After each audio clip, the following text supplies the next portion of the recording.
Hello, everyone, and welcome to this episode of Ignition Time. President Biden, in a brand new speech, crushed critics of the American Rescue Plan and called for, quote, a generational investment in America. We'll explore some of those comments in this episode of Ignition Time, and I'll give you my insights towards the end of this episode. Make sure you watch all the way through to the end. Welcome to our channel, everyone. My name is Dr. Chhoda with Ignition Time, where we cover matters that are important to the country, the economy, as well as your money. This right here is a little bit of information about me. You'll learn more about who I am, what my journey has been like, and why you should listen to me. Now, let's take a look at the first segment of a very important speech from the President of the United States, where he says, Republicans should not get in the way of what needs to be done. And the president explored some of the challenges that lie ahead for us as a country, because other countries, our competitors, are spending significant amounts of money on infrastructure, and we are starting to fall behind. This is indeed a generational investment in the future of America, and it appears, as far as the president is concerned, that the Republicans are standing in the way.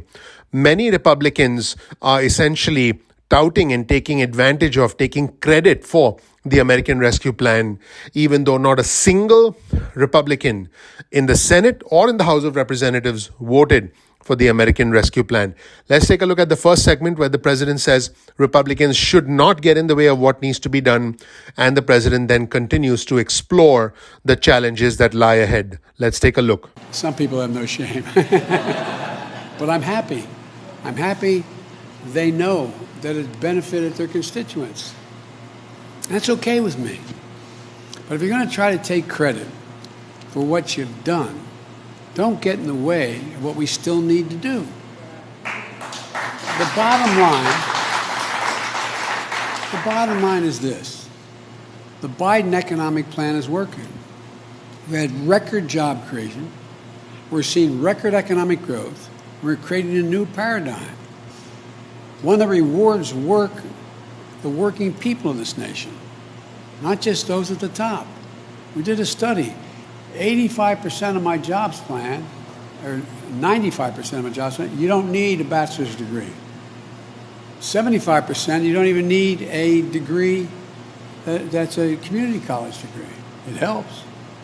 But guess what? The bottom line is that people are going to be going back to work. There's a new bargain. Everyone is going to be in on the deal this time. Now, as our economy recovers, there's going to be some bumps in the road. We know that. Of course there will be. You can't reboot a global economy like flipping on a light switch. There's going to be ups and downs in jobs and economic reports. There's going to be supply chain issues, price distortions on the way back to a stable and steady growth. In the coming weeks, my administration will take steps to combat these supply pressures, starting with the construction materials and transportation bottlenecks and building off the work we're doing on computer chips. We're also announcing new initiatives to combat anti-competitive practices that hurt small businesses and families. Fixing those problems can help build a more dynamic, innovative economy, and we're going to have a lot more to say about that in the days ahead. But this is already clear. We're on the right track. Now, in the next segment, the president talks about the importance of investing in ourselves again, investing in our infrastructure, our foundation. And he said this was a race that we have to win, that we have to be number one in, and it's a race to win economically in the 21st century. Let's take a look at the President of the United States talking about the importance of investing in ourselves again, investing in the foundation of America, because we are in a race to win economically in the 21st century. If there's one thing this pandemic has taught us, it is that we can never, ever rest and be comfortable with where we are. We always need to keep improving, and we always need to keep leading the world. Let's take a look at important comments from the President of the United States. This is already clear. We're on the right track. The American Rescue Plan laid a strong foundation for a new economy that brings everybody along. But it's just a first step. We're going to build on the incentive and incredible progress that we've made and set America on a sustainable path to faster, more inclusive economic growth. We have to start investing in ourselves again, in the American people again. Consider this.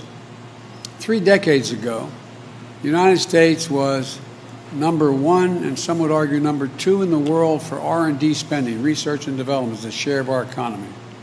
Know where we are now in the international competition? We're number 9. 9.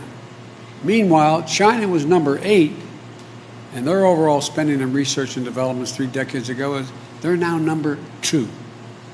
Number 2.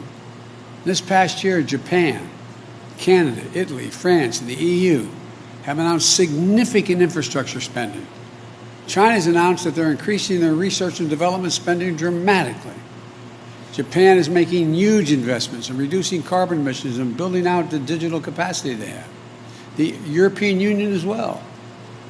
We're in a race to see who wins the 21st century. Now, if I could hold just for a second here, one of the things I've found, I'm supposedly, they'd always announced me in the past as an expert in foreign policy. Well, let me tell you something. Economic policy is harder than foreign policy. You know what the basis of foreign policy is in our stature in the world? One thing, our economic prowess. Our economic prowess. We must be number one in the world to lead the world in the 21st century. It's a simple proposition. And the starting gun has already gone off. We can't afford to fall any further behind. Now's the time to build the foundation that we've laid, to make bold investments in our families, in our communities, in our nation. We know from history that these kinds of investments raise both the floor and the ceiling of the economy for everybody. Like when we brought electricity to every household in the country in the 1930s, or we connected the country through the interstate highway system in the 50s. They created millions of jobs, good-paying jobs. They set the economy up to grow more quickly and share prosperity more broadly for decades to come. And in the next segment, the president talks about the importance of making generational investments in America, in the foundation of America, the working class of America. And the president has some very interesting stories about Dr. Jill Biden, his wife. And the president talks about the importance of education and his wife, Dr. Jill Biden. Let's take a look at this very interesting little anecdote from the president of the United States about not only his wife, the First Lady of the United States, Dr. Jill Biden, and the importance of education, but more importantly, making generational investments in the foundation of America and the working class of our country so that everyone can have a real shot at the American dream. Let's take a look. Those electrical poles and wires still help power rural communities 80 years after they were built.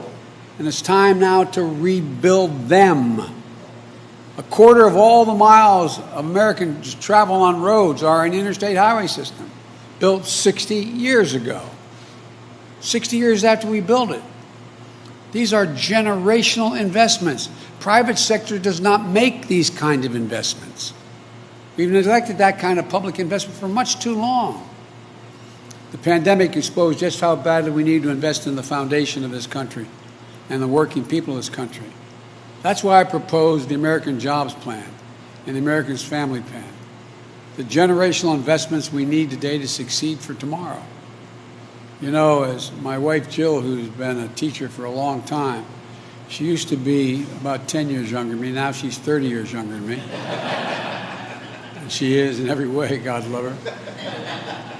She's the only First Lady ever to work full-time. Full-time. She teaches 15 credits at the community college. 15 credits. She's a remarkable person. And she's out in Missouri right now and in Kansas doing other things, nothing to do with her job as a teacher. But my point is this. Jill has a constant refrain. Joey, any nation that out-educates us is going to outcompete us. It's a simple proposition. So if you learned something new from this video, please click the like button, please subscribe, please enable notifications. We would really appreciate that. That is your way of supporting our efforts here on this channel. Thank you so much for watching, everyone. Once again, this right here is a little bit of information about me. You'll learn more about who I am, what my journey has been like, and why you should listen to me. My name is Dr. Nitin Chhoda with Ignition Time.